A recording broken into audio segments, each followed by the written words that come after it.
For our March 14th, 2024 broadcast, which was number 64, the second half of the show took us in a different direction. But along the way, I've had some great influences. Dr. Felicia Bridges, the station manager and technical director of all programming at KGPC, has been a coach of sorts. And even going back to the very beginning of the President's Desk, I always have to appreciate Lorena Baldazzo, who was my original co-host and kind of got me into the rhythm of broadcasting on the air.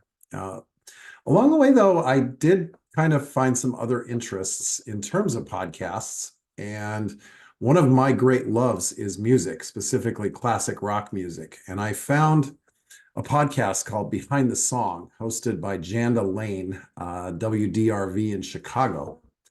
Reached out to her to just say thank you for really providing me some influence on just style and some things that I could have note. And within that conversation came an opportunity to interview her, which I went ahead and took full advantage of, as you'll hear. As always, please tune in and listen to us, like us on Facebook and Instagram, as well as subscribing to this YouTube channel and providing us with feedback whenever you see fit. Enjoy.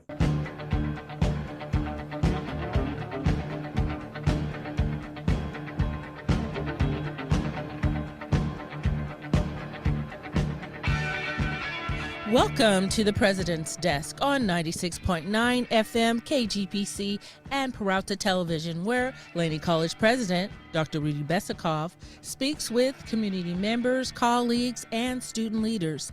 This program is supported by Technical Director Felicia Bridges, who co-hosts along with Laney College journalism major Randi Cross and President Dr. Randi Besikof. Pull up a chair and join me, Felicia, and Randi at the President's Desk today.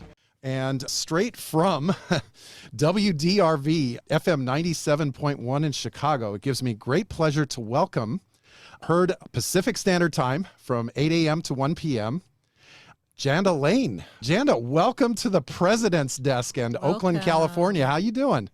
I'm well. Thank you so much for having me. Excellent. Well, you can't quite see it, but I also, in the studio, I have my co-host, Felicia Bridges, as well as student journalism major Randi Cross, and we even have a biology professor in the room, Professor Emily Kwok. So you're in good company here. Well, I can tell you that's more professors than I've been around in a while. Okay. So, well, pleasure to be joining you guys. Okay. Well, just for our listeners, your podcast, Behind the Song, can you just run, for those who haven't heard it before, can you tell us about it? Sure. Behind the Song is sort of an extension of what I do on the air here at WDRV in Chicago. We're an FM classic rock station. We've been in Chicago for 20 plus years. And that is our bread and butter, classic rock music, Led Zeppelin, The Who, Pink Floyd, etc. And that's what we play every day. The podcast came about when I joined WDRV in 2018. The company that owns WDRV is Hubbard Broadcasting, and they are really, really interested in developing podcasts. And that was one of the things that I was approached with when I came here, and I was asked if I was interested in doing something like that. So of course I said yes.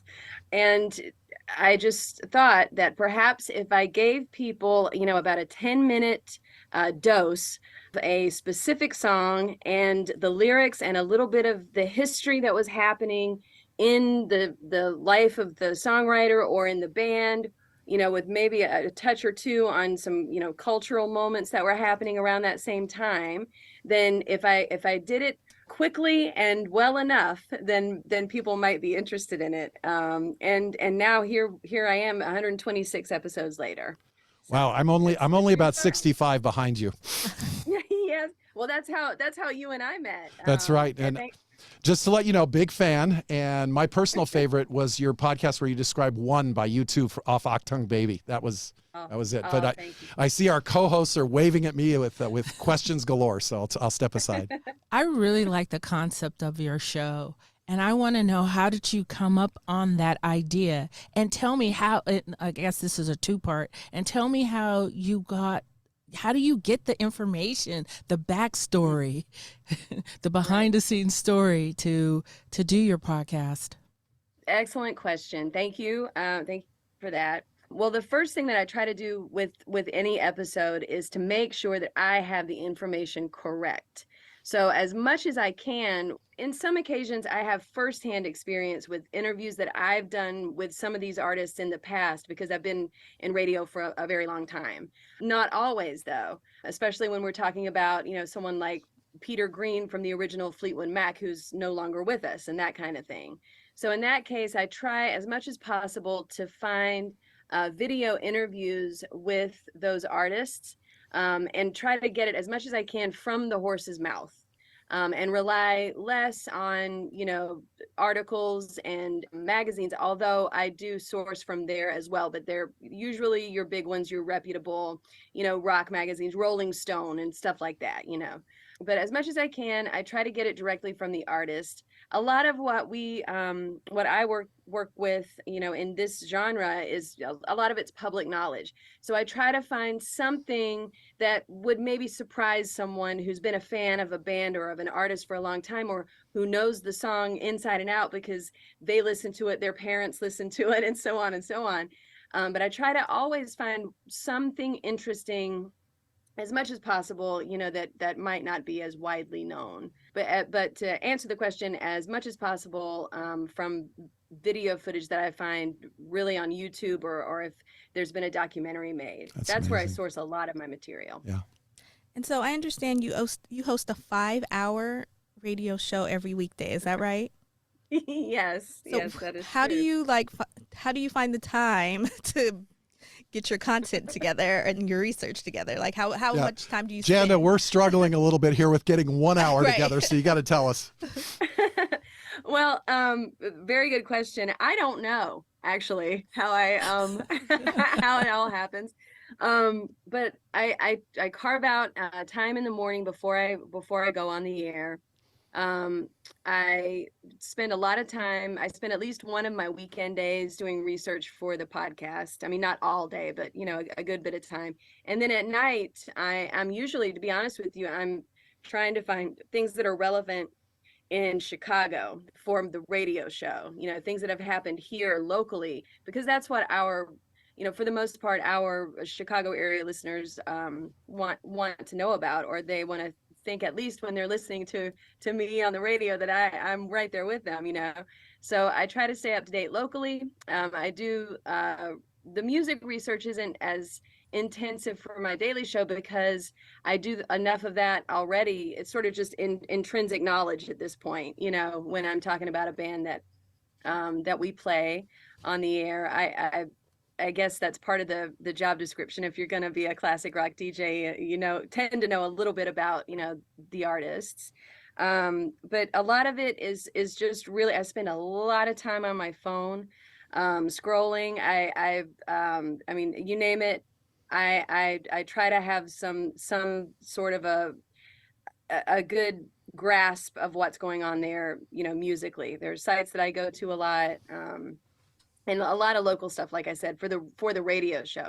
For the podcast, it's, like I said, it's a whole different ball of wax, because I'm trying to find a nugget that isn't known and tell the correct story. So in about a 10-minute spiel. So that's a little bit different. But to answer your question, I don't know. I think I'm always working, which is fine. The last time you were interviewed, who interviewed you and what was it for? The last time I was interviewed, I did something with a couple of local podcasts here, and I've done a lot of interviewing, on the other side of the chair. The last interview that I did personally was with George Thorogood. Oh, wow. He was awesome. But yeah, I mean, for the most part, because my podcast is the format is basically like an essay type format. I don't spend a lot of time on the other side of the chair. So this is kind of nice for me, to be honest with you. Yeah. Here at KGPC, we have kind of rookie-ish college presidents that try to broadcast, and we have student journalists and people working the board. And on that note, I'll just remind our listeners very quickly that you're listening to the President's Desk podcast right here on 96.9 FM KGPC, also heard at kgpc.com. 969.org. Great job.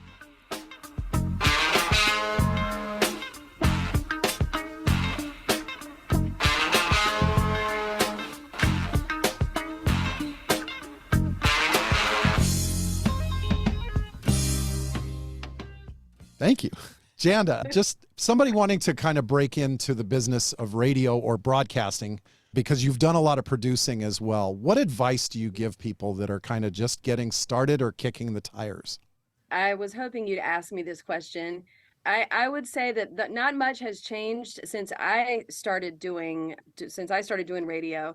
When I went to community college in my hometown of Charlotte, I went to Central Piedmont Community College. And from there, I went to the Carolinas Broadcasting School. And, those two were sort of intertwined a little bit. And then I got my first job in radio, and I have not looked back since. But I don't think that the rules have changed much. The tool set is different now, but it's really starts with the attitude and wanting to be, in the radio station environment, doing the work. I would say just make yourself available as much as you can, listen a lot, and ask questions as they come up. And if you don't get something right away, keep trying, and just make sure that people know that you are interested in it and that you're there, willing and ready to work. That's the number one thing. That's really, I think, how everyone gets started. In my case, I just wouldn't leave. So finally someone put me on the air. But it's the desire, the willingness to work. And then these days, fast forward to 2024, I would say as much as you can, make yourself sort of a Swiss Army kind of a toolkit type of person, in that, you're working on your on-air delivery, you're reading lines aloud to yourself and recording them and listening to them back until they don't make you cringe anymore. And then you try to set up your own little, say, a news piece or something like that you can, deliver and feel like you've done an okay job with. Then try to shoot video with yourself, and as much as you can, like, kids today, they've got the jump on it. They're doing Instagram, they're doing TikTok, apply all that stuff and make it useful if you can to your radio base, or your station as well, because there's always going to be a need for that as time goes on. There's always going to be a need for people who can deliver on the air, but then can also maybe put together an interesting little video or something like that for the station at large. So it all comes down to desire and willingness to work, and to take rejection as it comes at first, but then just also have the confidence that you'll get there. Felicia, I've got to give it up for Janda a second, because it's great advice, by the way. Listening to her and listening to Behind the Song as much as I have, she's actually helped me kind of with my cadence when I talk. And so, Janda, thank you. I just want to say that publicly. Thank you, Rudy. I appreciate that. I'm so happy to hear that. I think you sound great. Oh, I appreciate it. Of course, you get edited me. Felicia might have something else to say about what gets cut out. But, no, you're doing well. Now, what is something maybe you tell people or they find out about working in broadcasting that maybe they didn't know?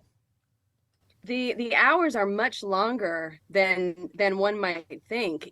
I had family members when I started doing radio that would say, "Oh, this is great. You're only gonna work 4 hours a day or whatever," and I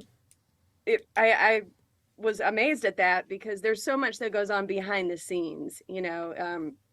Music programming, news programming, meetings, meeting with clients and salespeople at some point, and then of course the show prep is so important. So there's more to it than just speaking into the microphone. One of the most rewarding byproducts of working in radio are the people that I've met along the way, and working with different groups that I would never have had access to, without being behind the microphone. Working with, youth groups and music education and all kinds of things like that. We're doing a promotion at the station right now. Our morning show is working with a group that trains service dogs for veterans. And we're doing a big fundraising drive, for that, to secure some service dogs for veterans who need them. It's called Give a Vet a Pet. And that's the kind of thing that I'm always amazed by, the power of bringing people together for a cause like that, or something, a good thing, is one of the most rewarding byproducts. And then in general, just the people that I meet. Everybody knows I'm a David Bowie fan. And if I go do an event somewhere, chances are someone will bring something David Bowie related, keychain or whatever. And I'm just grateful for that. It's fun. That part's a lot of fun. Well, we could all be heroes, right? We could all be We could be heroes. There you go. All right. And we're certainly not under pressure at all. So I had nice. I had a question. So a lot of like your process of, gathering information is kind of like journalism. Have you ever like taken classes in journalism? I did, yes. That's what I was doing at Central Piedmont, and when I went to community college. And like I said, I started getting into radio. A station opened in my hometown. It was an alternative station, and it was brand new at the time, right at the same time that I was going to community college to study journalism. I was going to transfer out and do that. So that was kind of always in my wheelhouse. But then, I got on the radio train, as it were, and this is where I ended up. But I've always sort of fancied myself. In radio, you have to write a lot. Some people are better at it than others. I like to write, so I think it just all comes into play. And with the tenets of journalism, always you want to get, if you're doing a story, if it's hard news or something that's not a puff piece about a celebrity or an artist, you want to make sure that you're well sourced and that your information is correct. And that started, with my community college education. Yeah. Were you always so interested in lyrics? Because obviously that's a lot of what you do. And when you read the lyrics of a song at the end, it's awesome. I just have to say that. I feel like a super fan here, but just when yes. And obviously for lyrics and deepness of lyrics, it doesn't get much better than Rush. But just at what point did you kind of start taking an interest at that level? Well, you know what? I when I started doing this podcast, I wanted to get into the story quickly, because I think that's a key thing to take away too, is always getting to the point of whatever it is that you're trying to hold the attention for as soon as you possibly can. So I figured, I checked out the landscape. I knew I could do a historical something, when I was trying to come up with the concept for Behind the Song. I could find something in history, but I just figured at the end of the day that there were enough misheard lyrics in this genre. Steve Miller Band, Jet Airliner being one. I mean, just so many. Pete Townsend, Letting My Love Open the Door. That was your most recent one, yes. Mm-hmm. Yeah, exactly. It's just, I figured, well, there's tons of songs like that. That's one of the funny things about classic rock, is I think a lot of people don't know or really care every single lyric, while they're singing along. But if you're doing a history piece on the song, maybe I could tie that in. And oftentimes it would help tell the story of where the artist was coming from. Tom Petty, Refugee, he wrote the lyrics for that song when he was in a battle with his for his livelihood with his record label. And then it makes the song itself come into, a clearer vision, I think, once you have the lyrics in place. Not always, but in some cases it does. And I just figure, if not all of us can play an instrument, the one thing that we all do with music is sing along, even if it's just for a couple of lines. So I thought that people would be interested in that, and learning a little bit more, at least having them spoken clearly, so they didn't have to look them up. Felicia here. I have a question. I know you've done your share of interviews. Tell me your favorite interview and what was the story behind it. My favorite artist interview? Yes. Okay. I that would be a two-parter. I think I would have to give my very favorite one of all time to Slash from Guns N' Roses. It was on his Whoa. birthday. I was living in Los Angeles. I was interviewing him for the station I was at there, and it was his birthday. And he came by, and he was in such a I didn't know what to expect because it's Slash. We all know who he is. I didn't really know what kind of mood he was going to be in, if he was going to be talkative or not. It could go either way. He was in such a gracious mood and talked for so long. We ended up chatting, I think it was 2.5 hours. And he just wanted to stay. And he talked about how at that time Guns N' Roses were broken up, and he wouldn't rule it out, but not anytime soon. He talked about his fascinating youth. His mother was actually one of David Bowie's girlfriends at one point, and he remembered seeing David Bowie at his house when he was a kid, and his mom patching up patches on his jacket or pants or something, sewing. And just a really fascinating life. And he was in the right mood at the right time, and it was the longest sit down I'd ever had with anybody, and of all people, it was Slash. I think the answer to that is just because he was in that revealing kind of a mood. I've also had interviews with people where it's very quick, and there's sort of one word answers, that you try to avoid at all costs, but it happens. It happens every now and again. Just people are humans and they have moods, I guess. But Slash was really great. The other one was Tony Iommi from Black Sabbath. Wow. Was also a surprising, just a British gentleman, just pleasant and forthcoming and happy to chat and be there. And you never know. You never know who's gonna be a good interview. Janda, podcaster to podcaster, I've got to ask you this question. You have, the last time I checked, 22,900 subscribers on YouTube. LinkedIn, radio, we're doing pretty well, but I've only got 13 subscribers. What advice would you give me to kind of boost my viewership? Okay, well, I'll say this. I had to ask this. Podcast, if you're talking YouTube or in general, okay. Yeah, YouTube. No. Yeah, YouTube.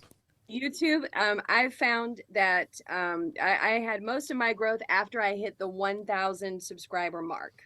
It took a long time to get to that 1,000 subscriber mark. I think maybe a couple of years even, because there's so much content out there. So consistency is the first thing. Okay. I think with podcasting in general, if you publish on a certain day of the week, or if you publish every day, or if you publish, once every other week or something like that, make that consistent so that people that do subscribe to you know that they can count on you to be there. Consistency, I think, would be my first. Hashtags are really, really important because that's how you get sourced up to people. So, okay. I think for YouTube, it's something like, you don't want to go overboard, but, at least 5 to 10, good, strong hashtags that are relative to what you're talking about, and to help people find your content if they're searching for good advice. Janda, you got the junior varsity station ID 15 minutes ago. Now we're going to give you the pro station ID. Randy, go ahead. You are listening to The President's Desk, heard on 96.9 KGPC.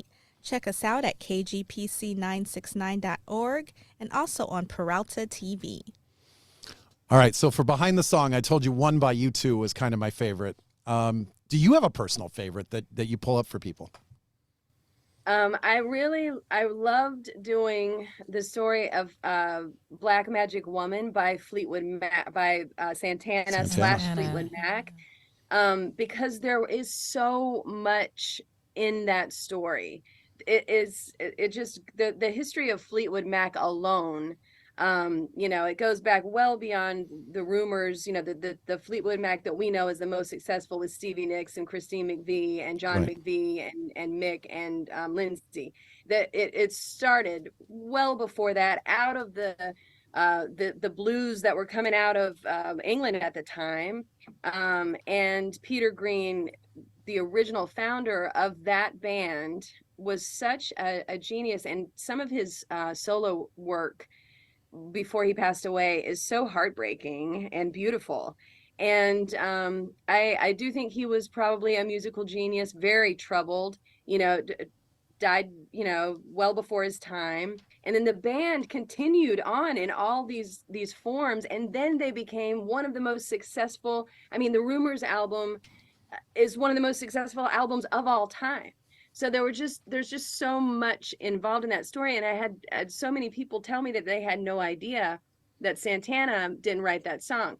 What Santana did do when he covered that song was fund Peter Green's life, the original writer, for many years. And that was during a time when Peter Green was not able to care for himself. So it was a good favor passed on, between, musical heroes. And just the legacy of the band, a long history of it, was just something I could really, really get my hands into. And I love that episode. Okay, Janda, iTunes, I go in, you have your most frequently played, and you can list your songs in that order. If we were to go on to your music collection, your personal music collection, what would be kind of the first or second song that would pop up just that you listen to the most? It would be something by David Bowie. I mean, everybody knows I'm kind of a nut. I'm a super fan of Bowie. I think probably the album that I have played the most would be between Hunky Dory and The Rise and Fall of Ziggy Stardust and the Spiders from Mars. Stardust. But you could basically put in any David Bowie. I probably listen to a little bit of David Bowie every day, be it on the train, going home or whatever. David Bowie is my most played artist without question. Janda, I've got to share this. I'm actually originally from Denver, and I was watching the Broncos play. Then this was back when the old Broncos stadium shared with Denver's NBA arena. And Okay. David Bowie was playing at the arena at the same time that the Broncos were playing a game. And there was some fan that tried to go after a football that fell out of the stands or something. And the announcer said, looks like he just did a Major Tom. So I don't know. Oh, brilliant. That's brilliant. Yeah, I thought you might like that. Yeah. I do. I love that. Yeah. So just, really appreciate the time today. This has been Yes, amazing. absolutely. Kind of a Enjoyed new talking direction to for you. our show, and everything we thought it would be. Just real quick, for just a plug for your listeners, do you want to go ahead and tell us, for our listeners, where can they find you? You can find Behind the Song on YouTube, on the Behind the Song YouTube channel. We're on TikTok, Behind the Song at TikTok. You can find me at Janda Lane on Instagram and Facebook. You can find my radio station, WDRV, The Drive in Chicago, at WDRV.com, or on Facebook, Instagram. And I think that just about covers everything. Oh, and of course, we're on iTunes and Google Play and Spotify, if you're interested in listening to Behind the Song. Awesome. Thank you so much for joining us. And also just thank you for inspiring podcasters out there like me. You today. Thank you so much for asking me to be here and for staying on it. And it's a pleasure to meet you in virtual person. And again, thank you for having me. Well, yeah. Randy, what did you think? I thought that was so cool. I loved hearing her story, and I loved hearing her process about how she researches for her shows. Excellent. Yeah, no, great. Felicia, just thoughts from you? I thought it was amazing.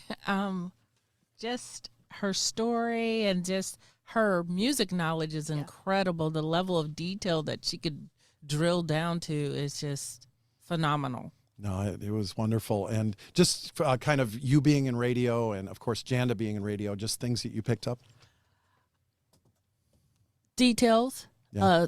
details and stories that it's good to have those. It's good to have that in radio and just to be able to convey those stories. As we wrap up another edition of the President's Desk, we would like to thank our listeners and our Peralta TV audience up and down the great state of California, from the far north in the 710 and the 530, all the way down to SoCal in the 619. Big shout out there as always. But special appreciation to our great Laney and Peralta listeners right here in the 510 tuning in today from Lake Merritt, Oakland Chinatown, downtown Oakland, West Oakland, East Lake, Fruitvale, Diamond, North Oakland, Adams Point, Central Oakland, East Oakland, the Oakland Hills, Montclair, Piedmont, and of course, those right here at the Laney campus listening to us today. As we close up shop on this very special broadcast of the President's Desk, straighten up the chairs, say welcome back again to Randi, and turn the light off on today's program. Felicia, take us home. Absolutely. Shout out to biomanufacturing students at Laney College. Also, shout out to the Behind the Song podcast and also WDRV. Thank you for tuning in to the President's Desk, hosted by Laney College President